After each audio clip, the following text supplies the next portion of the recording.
Welcome to the D2 Baseball Podcast, your top source for all things D2 Baseball. Before we jump into today's episode, I've got some exciting news. Are you looking to reach a passionate, engaged audience? We're now offering ad spots on our podcast. By advertising with us, you'll connect with thousands of dedicated D2 Baseball fans, including players, coaches, and avid supporters. Here's why you should consider partnering with us. Targeted reach. Engage a specific audience that loves D2 baseball. High engagement. Our listeners are loyal and tuned in regularly. Affordable rates. Competitive pricing for all budgets. Flexible formats. Choose from pre-roll, mid-roll, or post-roll ads. Interested? Email us at diviibaseball@gmail.com to learn more and secure your spot. Let's hit it out of the park together. Thanks for considering this opportunity. Now, let's get to today's episode of the D2 Baseball Podcast.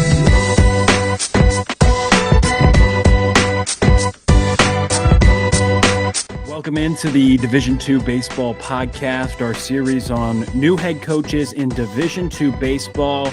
And we're joined alongside Adam Skonieczki here today, head coach at Lenoir-Rhyne, 21st head coach in program history as he takes the helm. I know you've spent time at Lenoir-Rhyne. You came there in 2020 as an assistant coach and then associate head coach all the way up until this past season. And now you're taking over at the helm. It's a program you're familiar with, spending time as an assistant coach. But how excited are you to now assume the head coaching role position, making this program yours and trying to continue this tradition of success and ultimately take it further? Yeah, sure. I think, obviously it was, bittersweet when Ram left because, Ram and I have been so close for about 15 years now. And, when I got the opportunity to kind of lead this program, when our AD asked if I was interested in the job, I said it was, probably the easiest yes I could ever respond with. And, just where we were 5 years ago when we took over to where we're at now, just from just where we're at as far as a culture standpoint and a program standpoint and facilities.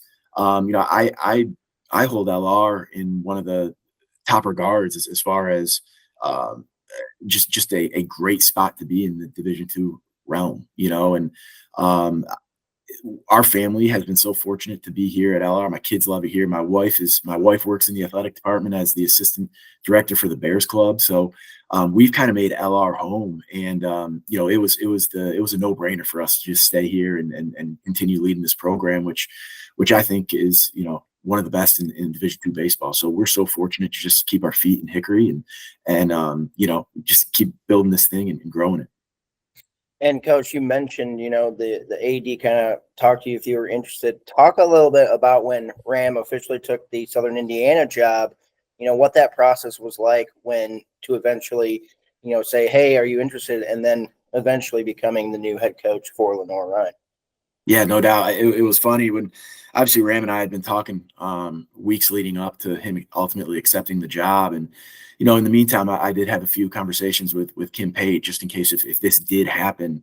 Would you go to Indiana with Coach Ramirez or would you want to stay here? And, and Kim Pate is an absolute superstar in college athletics, and she was the AD of the year a couple years back. And I've really marveled at the way she hires coaches. I think every hire she's made here at Lenoir-Rhyne has been an all-star hire. And she does a very thorough process.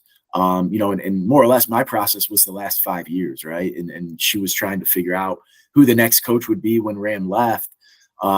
It was more or less a handoff. She brought me into the office and asked again, would you be interested in lead Lenoir-Rhyne? What's your vision for the program? How do you want to grow this thing? And, we sat down and figured this was the right direction, the best way to go. And, I think, for both of us, it was relatively easy. The Skonieczkis can stay here in Hickory, and, Kim Pate wasn't having to do a national search for a new head baseball coach, and I think it took a lot of stress off everybody involved. And I hope it's the right hire, right? I hope she made the right hire, but I'm really excited to lead this program and again be here in Hickory. When you talk about leading up to this point, and you mentioned your relationship with Coach Ramirez spans back far, it's interesting how coaching circles and paths ultimately work out. Funny, on our last podcast with Josh Keim, talking about how he's taking a coach's job that he used to play for, and now for you assuming this position, and Ramirez going back to at least a school that used to be in his conference when he coached there, now Division I. When did your relationship begin with him? Was that back at one of your first stops at Corpus Christi? Yep. So, excuse me, I took a job when I got done playing at the University of Buffalo in 2010, in the fall of 2010. You know, I was a young kid sending resumes out all over the place, and Coach Malone at Texas A&M Corpus Christi, who's still there, gave me a random phone call and said, "Hey, you know, we're looking for a volunteer assistant. You know, would you be interested in coming down to South Texas?" And sure, let's go. So I literally packed up my car from Binghamton, New York, and did the 2-day drive down to South Texas, and found a place to live, and ultimately was at Corpus for 2 years. And it was funny because I had a mutual relationship with the pitching coach there, Marty Smith, who was my summer ball coach for the Edenton Steamers back in, I believe, 2009. And that was my connection to Corpus, was Marty Smith. And long story short, I met Ram there, and Ram and I hit it off from the beginning. And we were kind of the younger guys on staff, right? I think Ram was I was, 23 or 22, and Ram was 26. And we kind of were the young guys on staff, and just formed a really good relationship. And I've had a wild kind of career path. After I got done at Corpus, I took a job at Georgetown College, an NAI school in Lexington, Kentucky, and I was there with Michael Baumfeld, who's currently our pitching coach here at LR. And we had some successes there. We went to the World Series, and I took a job at my alma mater at the University of Buffalo as the recruiting coordinator. And during this whole time, obviously, Chris and I have spent countless hours on the phone just talking and breaking down things. And, hey, would we ever be able to get back together at some point? And, it just never linked up when he needed an assistant and I needed a job. And unfortunately, my second year at the University of Buffalo, they cut 4 sports, with baseball being one of them. So I was kind of on the hunt for another job, and I took a job as a head guy at Southern Vermont College, a little Division III school in Bennington, Vermont, right across the New York border in Albany. And again, unfortunate, bad luck, I guess. They shut the school down in year 2. So I was kind of like, holy cow. I remember talking to my wife, Shayna, like, geez, should I just – baseball might not be for me. I've shut 2 schools down, or 2 programs down, and we're moving all over the place, buying houses. We just had our second kid, and that's when Chris called me up, and I had remembered him mentioning, the thought of Lenoir-Rhyne, and there was a job opening there, and our AD Kim Pei hired Chris at UIS. So she left UIS to take the job over here at LR, and when there was an opening, I remember Chris talking about it, like, hey, I'm going to look into this, at Lenoir-Rhyne. And long story short, he got the job at LR and said, Skonek, let's just go down there. Let's go down there and try to build this thing into a powerhouse, And I said, you know what, let's sell our house. Let's move down to Hickory, and the rest is history. And, that's why I'm a firm believer in everything happens for a reason. If those 2 places didn't, cut the program and shut the school down, I probably wouldn't have ended up here in Hickory.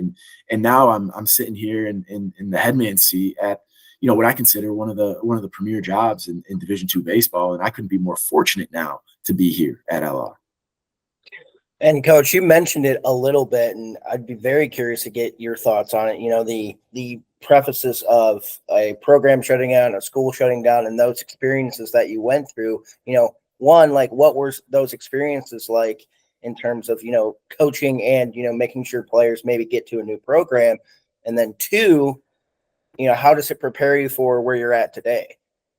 Yeah, well, you talk about stress, right? I mean, I remember when we shut down at the University of Buffalo, I had to keep my phone on a charger for the first 2 weeks, just because of the amount of phone calls that I was getting from, I mean, you name it. You name the school, I probably talked to talk to them, because we had a couple draft picks on that team. Sean Dubin was actually on that team, who's picking for the Astros right now.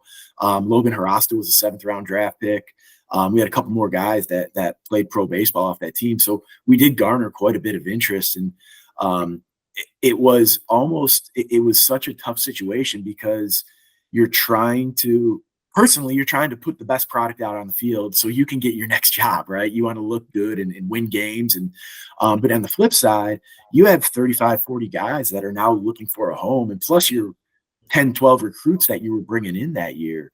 So not only are you trying to find your current players a home, you're trying to find your 10 to 12 recruits that you're bringing in that class a home. So, you feel like you're on the road trying to win games, living out of a suitcase, but at the same time, after your 7 p.m. game, you get on the phone with a couple of recruiting coordinators from, the ACC and the SEC, trying to talk them through, why they should take this guy or why this guy's really good. And then the next day you're trying to win a baseball game again, and it was just, it was just one of those crazy circles that feels like it just kept spinning around and around. But, at the end of the day, we got all our guys placed and where they should have been, which was great. And then, you talk about, at Southern Vermont, it was even a different beast because, it was a Division III school, and a lot of the guys weren't necessarily recruited at the highest level. And we developed them into great players, tried to develop them into great players and find them homes too. But a lot of those guys were regional guys, and they wanted to stay around the area.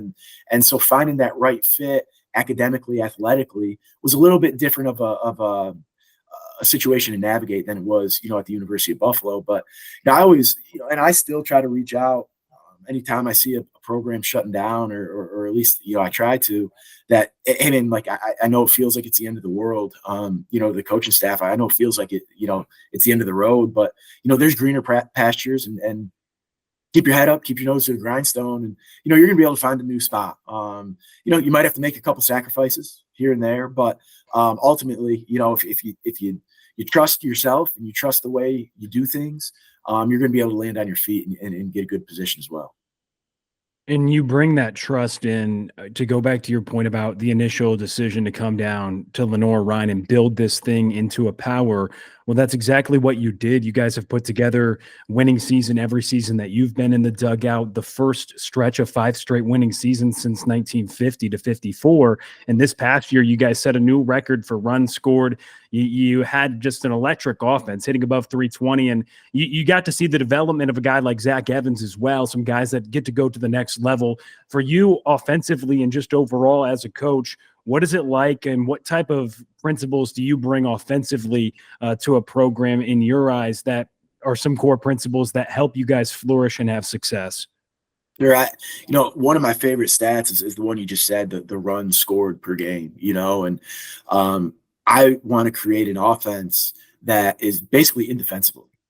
Some days when the wind's blowing out 15 miles an hour, we're going to go try to get you 7 or 8 home runs, and some days you're going to go face a 5th rounder on the mound, or you're facing the University of Tampa or some of those great programs where you need to figure out a way to keep them to 3 somehow, and you need to score 4. And you might not just go hit 4 solo home runs. Maybe you have to go, double push safety to score a run, and we need to be able to do that 1 through 9 in the lineup. And I think that's what made our lineup so tough to defend this past year was we could beat you in a variety of ways. We could hit the long ball, we could hit a few doubles, but then, when you're playing back, we're going to be able to drop down the drag bunt, and it's going to bring the third baseman in and give us that hole through the 6 hole. So when we don't take our ace swing and we roll over the baseball, we still get that hit in the Tony Gwynn hole. You know what I mean? So we just want to create as many holes in the field as we can. And, I always tell our guys, I hope our scouting report as an offense is that, the pitcher needs an out screen. We want to be in that middle of the field. We want to hit balls hard in the middle of the field. And, and maybe I'm not smart enough to talk about launch angle and all that stuff and all the intricacies of the TrackMan, because we have a TrackMan, but I don't really know the ins and outs of it too much. So I don't talk to our guys about launch angle. Hey, if we hit this at 24 degrees at 93 miles an hour, it's a home run. I'm not good enough to teach that, or I don't know. I'm not good enough to know how to teach that. we talk about getting bigger, stronger in the weight room and being really strong in our base and stay in the middle of the field. And sometimes when you hit the ball really hard in the gaps, you miss it at a touch and it goes over the fence, and I think we've led the sack and home runs at least 4 of the 5 seasons. And we don't talk about hitting home runs in our program. That's not a thing that we harp on. I think they just naturally happen. And it's a testament to what we do in the weight room. We have a $4.5 million weight room with a full nutrition bar, with a full strength staff that, we're in there 4 days a week in the fall, and we're in there at least 3 days a week during the spring, depending on our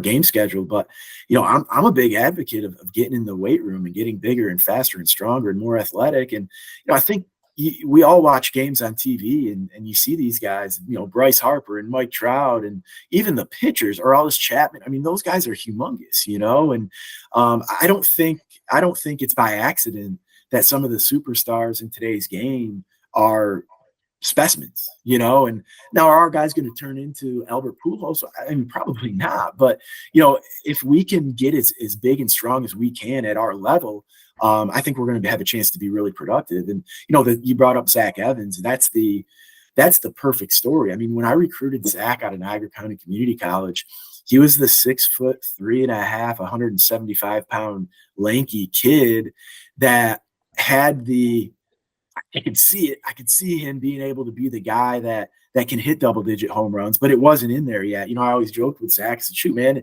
you never found the weight room. You didn't find the weight room until you got here to LR. And now Zach is 6'3", 6'4", 215 pounds, and he's turning himself into a big league look, and I don't know where his career is going to take off or where he's going to go, but he's turned himself into that big league type of player. And I think it's a guy that we even talked about it, if he ended up coming back this year, that Zach, why don't you keep putting on 10, 15 pounds and turn into that 225, 230 pound third baseman that's going to go hit 15 to 20 home runs a year, and increase your draft stock, because we know you can play the left side of the infield, your arm strength plays. But hey, get as big as you physically can, obviously with staying mobile and able to move around the baseball field. But that wasn't a concern for me, because Zach was naturally athletic and naturally gifted on the athleticism side of things. So, and I think that's where the Padres have been playing him this past year, this past summer is test him out a little bit at third base, because like I said, the body checks off and the arm strength plays. So I think Zach's going to have a career definitely on the left side of the infield, So like I said, our biggest component of our offense is making sure that everyone can do everything. And we make our 4-hole bunt in practice, and when we get the batting machine out, we'll crank that thing up. And, Tyler McPeak, who hit, my gosh, in the 2 years he was with us, I think he hit over 35 home runs, and he might've been our best bunter on the team. And he never had to do it because we never really needed him to, but my gosh, if we needed to have Tyler bunt late in the game, that would have been the easiest bunt sign that we ever gave, just because we knew he was going to be able to get it done. And I think that's a big thing in our program, is everybody in our program needs to do a little bit of everything. And Coach, you brought up a little bit, a few things. You're one of the small group of Division II programs that have a TrackMan. You mentioned, cranking the machine up to kind of represent a game like practice plus the weight room. Kind of those three components all together. You mentioned a little bit, but I'd like you to expand on it. The impact of that for this program, and like how, kind of pitch it to potential recruits as well. Sure. Yeah. Well, I think one of the most beautiful things about LR is the people here. The administration truly cares about you, the boosters, the supporters, the alums, the players. It's a place where you're going to be supported. You look at our facilities, right? That's obviously one of the biggest things is we have support from an administrative standpoint. They're building constantly. When we got here, it was a grass field with one set of bleachers behind home plate and a video board that kind of didn't work too well. And we've transformed it into, Diamond Series AstroTurf and a brand new video board that, at the time when we got it, the only two of those video boards were, one was at LR and the other one was at the Dallas Cowboys stadium, and we have the lights, and we have a brand new stadium now.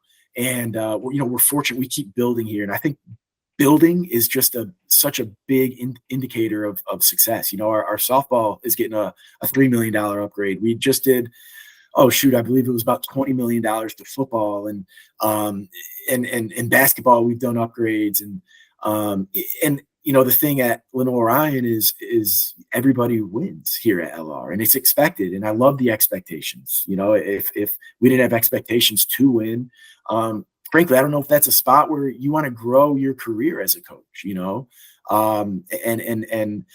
the TrackMan, obviously we installed that last year, and I'm learning it, and I don't want to say I'm the old school coach because I'm not, but I'm still learning kind of the new age, how to read it, what it means, all that stuff. So we usually always have at least one guy on staff who's really well versed in the TrackMan or the Rapsodo and numbers and things like that, the analytics side of things. And I just think it's been very beneficial to us.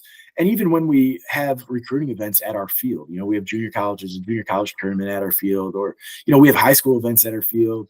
You don't necessarily have to sit behind home plate with a radar gun. We can sit in the press box and we can read the metrics from the AC, or we can read the metrics and get a better look down at the field level and understand how the pitches are moving and things are breaking, and understand how hard he's hitting the baseball. And it just gives us a new dynamic. And also I think it looks really cool to prospective student athletes. It shows that we are dedicated to winning and the technology side of things, because baseball is growing, as it should, as everything should.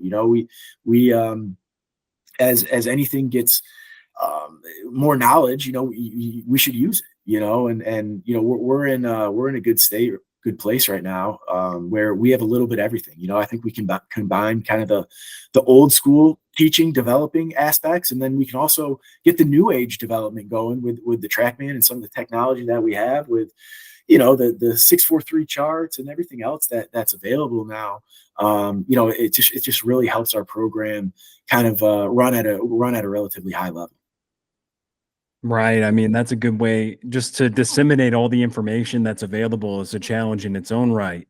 So Sure. I appreciate you talking about all of the gadgets that you guys have available to student athletes. Like you said, looks cool, but also its ability to help your program. And like Robert mentioned, I think the cool part about that too, and just to reiterate it, it's rare for, I think, a Division II school to have all the things you just mentioned. So to have that luxury is pretty cool. To transition a little bit and talk about you taking over as head coach, I wanted to, similar topic, but talking about how you think about building a program. I know you talked about being a head coach before coming to Lenoir-Rhyne. Do you have a certain set of principles or foundations, pillars that you will want to bring to the table? I know you talked about continuing what you guys had in the past when you were associate head coach, but I'm just wondering, is that something that's gone through your mind this summer as you're getting ready to have the program be your own in the head chair? For sure. I think, obviously everybody has their, their pillars that they're going to try to build their program around and on. And, I think, especially in today's day and age, the biggest thing is the relationship that you're going to have with your players, and again, you don't have, they're not your best friends. They're not your friends, but I think there has to be an element of trust and respect there. And understanding that, me and my staff, we're doing this for the betterment of you as a student athlete. My job at the end of the day is to graduate you, be here for 4 years, get your degree. Also to make sure that we are going to put a productive member of society out after 4 years. We want guys to be great citizens. We want guys to be professional fathers, professional husbands, professional CEOs, professional teachers. If it's a professional baseball player, that's outstanding. But, our job is to develop you for life after Lenoir-Rhyne. And I think baseball is a beautiful game where we can teach you lessons and life lessons through the game of baseball, and wins and losses, and your ups and downs, and how we respond to failure, and how we react to having successes. You can't ride the roller coaster. Baseball is one of those games where I always tell our guys that when you leave the park, I shouldn't know if you were 0 for 4 or 4 for 4 or had 3 strikeouts on the mound in 2 innings or gave up 3 runs in those 2 innings, because the beauty of baseball, unlike football, you have to wait a week if you had a bad day. Baseball, hey man, let's get back in the chair and go tomorrow. And that's the beauty of it, and also the tough part of it, right? You have to have a short memory, because baseball will humble you, right? I mean, one day you can go 3 for 4 with a couple of home runs and a double. The next day, that guy in the other dugout got your number, and you're 0 for 4, and you went from having one of the best days of your life to one of the worst days, and you can't look at it like that, And I think the best ones treat it like it's it is a game, but also go get after it like it's a job. We want our guys to make sure that they're coming to work every day, but we're having fun doing it. And we got to create a culture here at Lenoir-Rhyne or wherever you're at, in my opinion. Now, and I think culture is such a buzzword, and everyone talks about culture. And, we have a great culture, we have a bad culture. Well, my opinion is, well, how do you cultivate that? And I think we have to create an environment every day that our student athletes can thrive in. Right. And for us, we got to bring the juice every day. We got to bring the energy. And as the coaching staff, when we're at the park for those 2.5 hours or 3 hours, whatever's happening in the office, whatever's happening at home, whatever it is, for those 3 hours, we need to bring the energy, bring the juice, bring the passion, understand why we're here, and I joke with our staff, hey, we're still the young guys, man. I'm 36 and, and then I got a couple other younger guys in the office next door to me. We're able to get in the trenches with them. If we need to show them how to do something or do a drill properly, like hop in there, show them, let's tell them, let's work with these guys. Let's get in there with them. I don't just want to be the head coach that writes the lineup. I want to be the guy that gets in there with them and brings the juice every day. And we want our dugout, we want our style of play to be exciting. We want to play power baseball. And I don't think it's very exciting if I'm just sitting on a bucket all day, rolling ground balls to guys, or sitting on the bucket, flipping to guys. I want to get in there with them. I want to get in there with them and get things rolling. And likewise with our assistant coaches, we want to get in there and get them better. And we want the music on at practice, and we want to be able to laugh when something happens. But at the same time, then when you get in the cage to hit, it's business, and we're not talking, we're not missing reps or taking bad swings. Like it's a job when we're in the cage, but we don't want to forget that, the reason why we played this game since we were 5, 6, 7 years old is because we've loved baseball. And we don't want to lose that love for the game. And my job is to give you every bit of knowledge, every part of knowledge that I have, every bit of technology that can help you, and give it to you as a baseball player. And then you can do what you want in return. If that helps you be a big leaguer, then great. Then I've helped you as a baseball player, and I've helped you as your coach. Some guys aren't going to be naturally gifted or talented enough to go play at the highest level. And that's okay. My job isn't to get all players in our program to go play for the New York Yankees. It's impossible. And LSU doesn't do that. But I'll tell you what LSU is trying to do, I'm sure, without speaking to Coach Johnson, is to get these guys ready for life after LSU or life after Lenoir-Rhyne.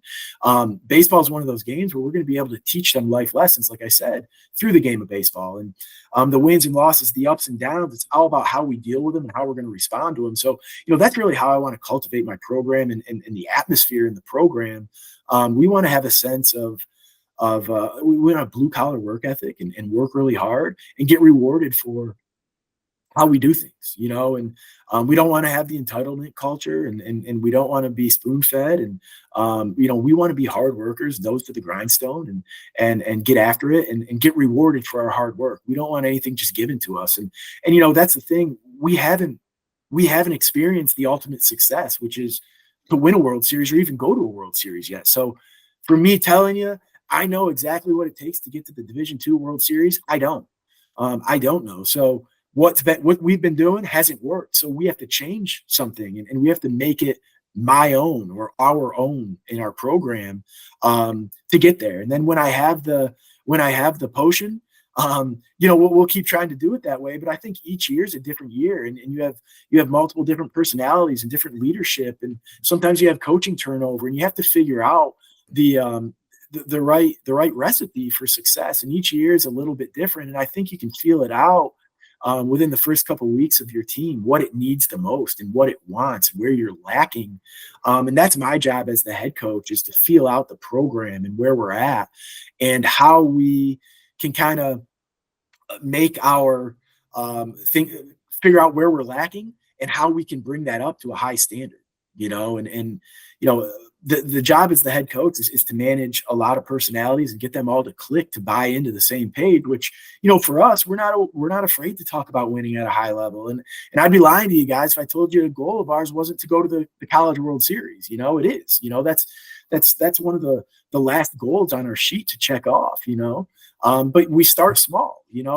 Our first goal is to finish 500, right? That's goal number one. We want to finish 500, and then we want to win the SAC, and then we want to win the SAC tournament. And then you want to go to a regional and win a regional, then go to a super and win a super, and then go to the World Series and then win the World Series. But I'm not the first team meeting. I'm not going to say, hey, this is our first goal is to go win a World Series. It's a goal of ours, but we have to check off a lot of extra boxes before we just get to that goal. And let's start small. Let's start with being 500. Let's be 26 and 24. And again, will we necessarily be happy with 26 and 24? Well, no. But let's hopefully we can check that box off in the first couple months. We can get to 26 wins into March. That would be a great goal. And then we're on our way to hopefully that second goal, which is to be in the top few in the SAC and make a push at the end of the year to win the SAC, and which is, again, one of the toughest conferences, in my opinion, in all of college baseball, Division II baseball. It's pretty relentless from top to bottom. And we were kind of thrown for a loop when we got here. Like, holy cow, even the teams that finish at the bottom can get you any day of the week. And that's a very uneasy feeling. It's it doesn't matter who it is. They have good players, they have good coaches, and they have good arms. And even some of the teams you look at that finish out of the conference tournament, I mean, shoot, they were right there. They were a couple wins away. And I remember when there's been times when we've had national contenders or national tournament teams that have lost to a couple of the teams that were the last place team in the SAC. It doesn't matter. They can get you. Anyone can get you on any day. So, back to the question is we need to be tightened up. We need to run a tight ship here, and we need to make sure that every game, every inning, every at bat, every pitch matters. We need to value the little things, and that's one of my big things to our guys is celebrate the little things. When we throw a good pitch, clap. When we get an out, clap.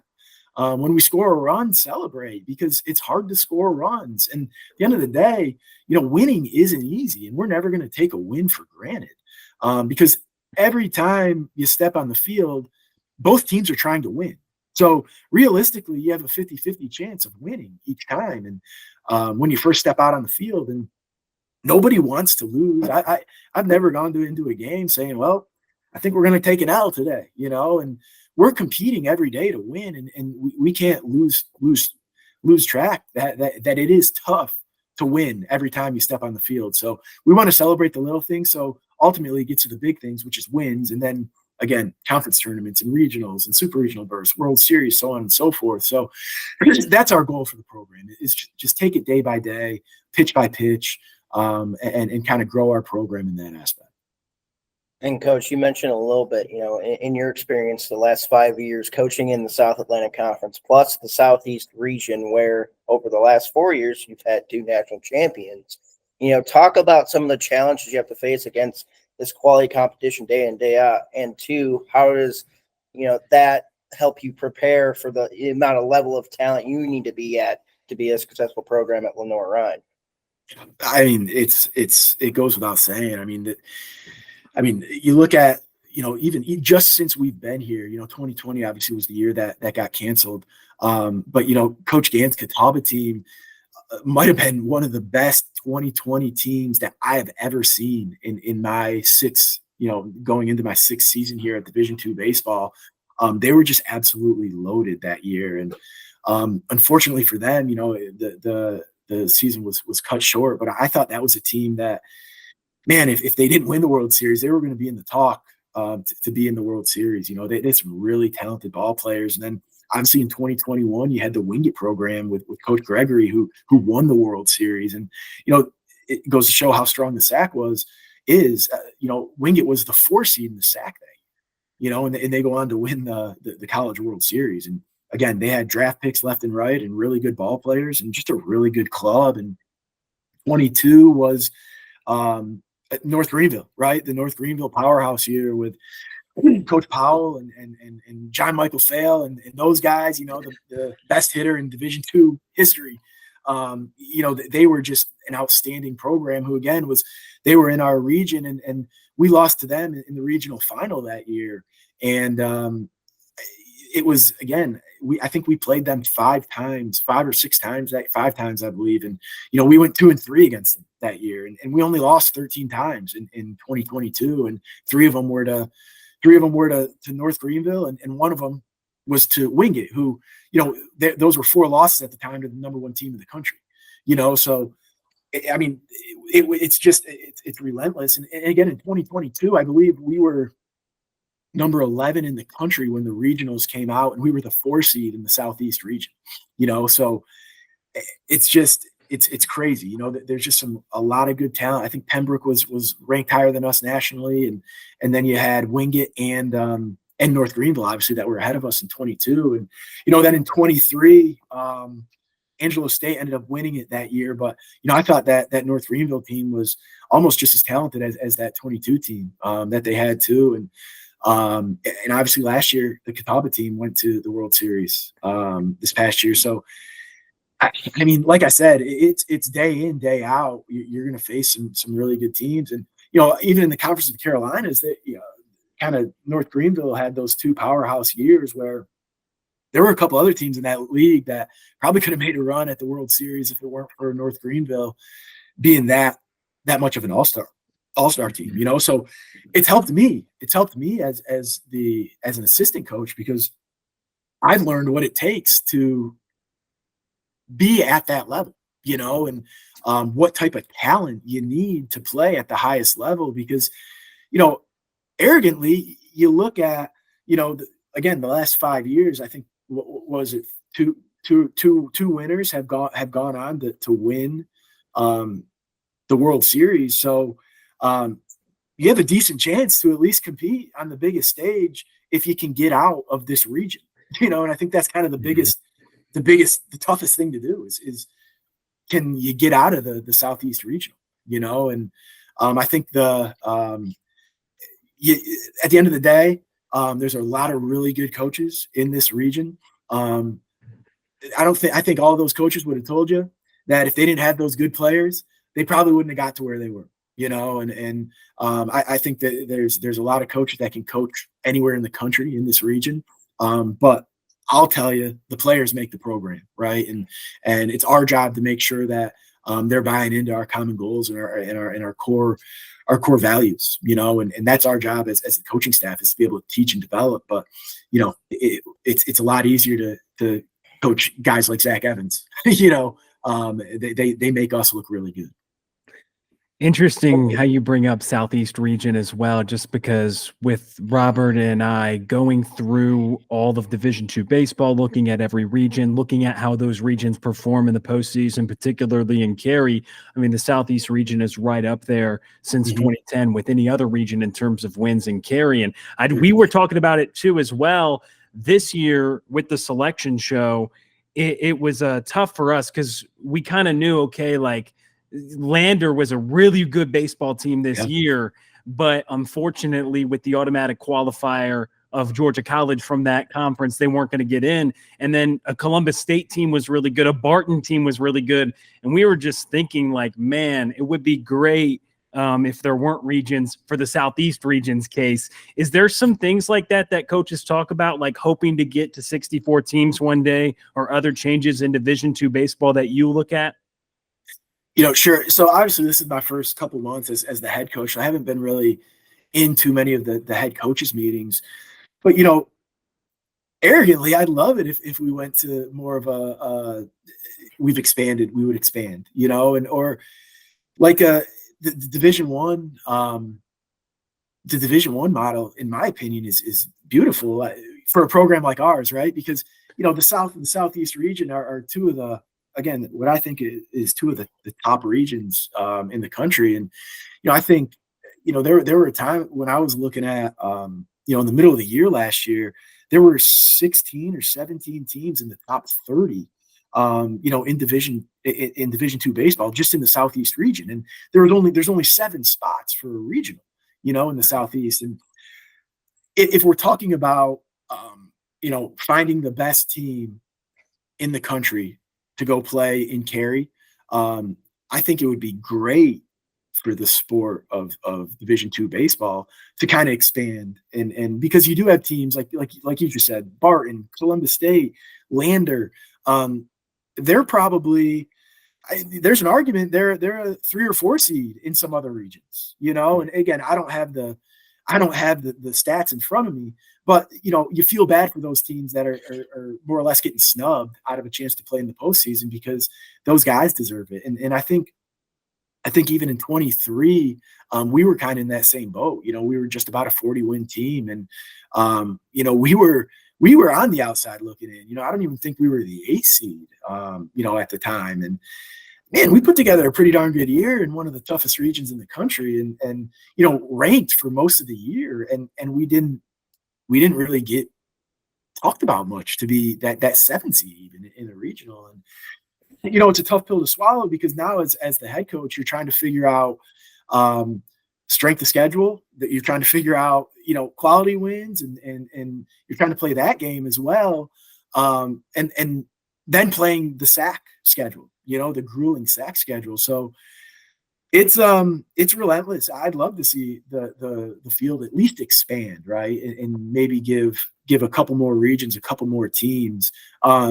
It would be beautiful if we were able to travel a little bit more and kind of expand into the, the Northeast, the South, the Midwest, kind of like, I understand not sending us all the way out to California or to Texas. It might not make sense for a travel standpoint, but yeah, I'd love to see us be able to have a few more teams selfishly in the Southeast region. Yeah, I mean, I think we all can speak on that as well by saying, it'd be nice to have more competitive Division II baseball in the postseason as well, and especially adding more in the Southeast. The final question I have for you, Coach, in your experience as a player, as a coach, getting to where you're at now as the head coach at Lenoir-Rhyne, who or what has been big impacts for you to become the head coach at Lenoir-Rhyne? Sure. I mean, first thing, it goes without saying, my wife has been outstanding. My family, and like I said, we've kind of had a rocky road at times, from the coaching profession. And I remember when Southern Vermont got shut down, I said, Shana, I don't know, maybe I should do something else. And she gave me the laugh, like, what the heck else are you going to do, Adam? Like, what else are you going to do, man? And I'm like, well, I guess you're right.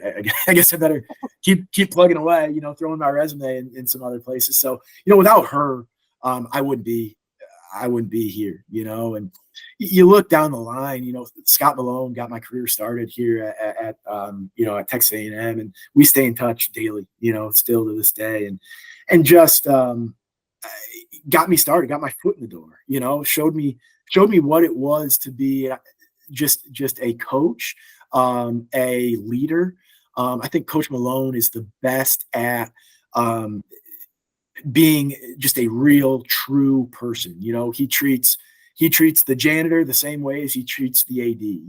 I mean, he's just an A+ human, and I learned a ton from him. And and then obviously going with Coach Baumfeld to Georgetown, and he was there for 11 years as the head coach, and over 500 wins, and just experienced a ton of success, as the head coach there, and really gave me insight on how to win at a high level, how to recruit, what it takes to run a tight program. And then Coach Torgalski was my coach at the University of Buffalo, and then I coached under him for 2 years, and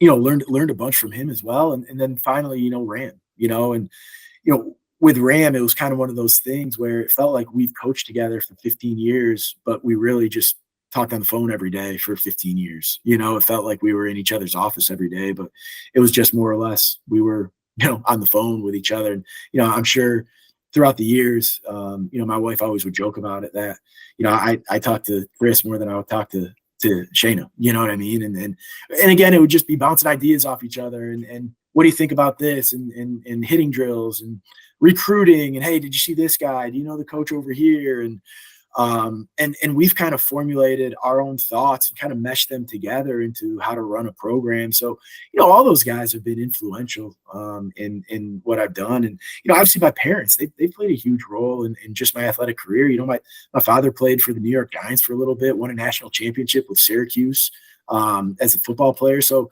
just it's been competitiveness has been in my blood since I was just a little guy, and that's what baseball is. And last but not least, Jim Kerner now, he's the player development for Team USA Baseball. He was my hitting coach over at the University of Buffalo, then the head coach at North Carolina Central. He really helped me along my way. And to this day, I still try to get out and do some stuff with Team USA. I was in Arizona for a little bit this past summer, helping Coach Kerner out. And, there's just been a multitude of people that have played a big role in kind of my development. And I've been fortunate. I look at it now, my weird coaching path has actually been a blessing to me, because I've been able to learn from so many different people and take what I've loved and what I didn't like, and kind of form my own coaching philosophy and form my own opinions and ideas as to what works and what doesn't work. And again, my philosophy isn't perfect. I'm still learning to this day at what works and what doesn't work. But,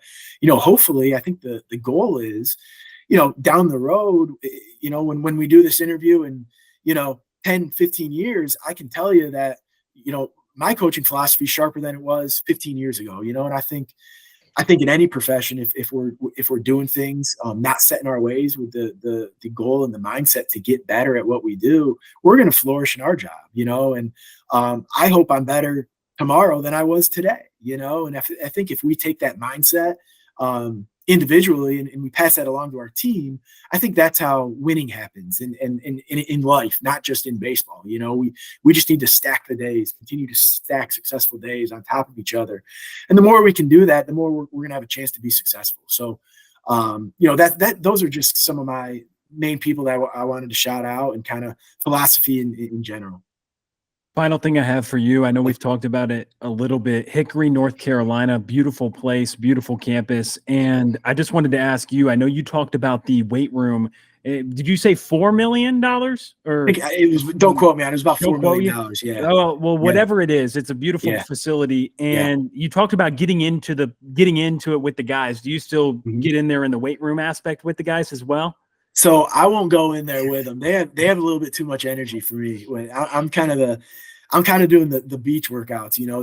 They like to yell and scream and run around, and just let me get a couple benches in there, a couple sets of bench, and some, a couple of squats and some abs and some bis and tries, and I'll get out of there. I'm just trying to stay in shape a little bit, but those guys get after it, and we've kind of adapted. That mindset is, hey, we have this beautiful weight room with a full nutrition bar in there. Why would we not take advantage of it? Yeah. And my thing to our guys is, you have 4 years of your life to lay it out all out on the table.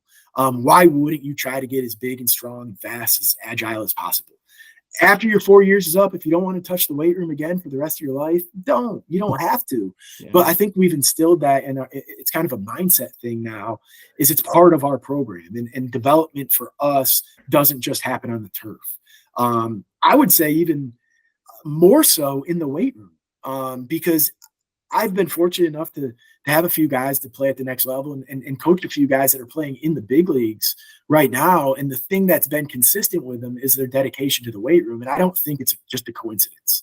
Guys like Tom Murphy, the catcher for the Mariners, I mean, that guy lived in the weight room. And I don't know, even our guys understood how much time he actually spent in there and transformed his body into what he is now. He was the 6 foot, 175-pound kid. And, now he has to walk through the door sideways, because he doesn't fit. He's so broad, and, a lot of these guys, man, they think they get in the weight room and they do what they need to do. But, at the end of the day, there's always work to be done, and we can always lift more. We can always get in there more. We can always take care of our body more.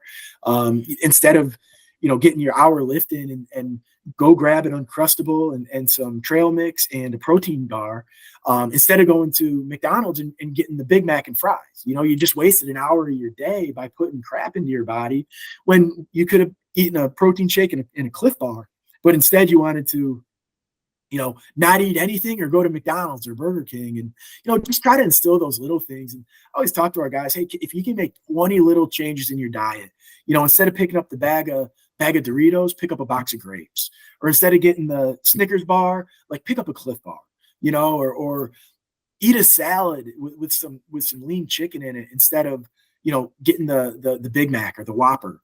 Just take care of your body. You're going to feel better. You're going to look better. I always joke with our young guys, our young recruits, when they get on campus, you're going to be walking around with your shirt off a little more at Christmas time. You're feeling good about yourself. You got bigger and stronger and you're changing your body. And I think all that stuff kind of equates to doing better on the baseball field. You feel better, you look better, you play better, you're getting the right sleep, you're getting the right nutrition. And then you start hitting the ball further and you're playing more, you're playing better, and you're feeling good. And, all that stuff is really important to becoming an elite athlete. And Coach Skonieczki, we'd love to say thank you for taking the time out to chat with us, talk about the Lenoir-Rhyne program, your experiences, and, we're excited to see how, year one goes for you there in 2025 for Lenoir-Rhyne. I really appreciate you guys taking the time and thank you for, doing what you guys do for the sport of Division II baseball. It's really helping getting our brand out, getting our name out. And, it's always, it's always fun to see the updates that you guys have and you guys do this at a very high level too. So again, thank you on our behalf, on my behalf, and looking forward to another fun field.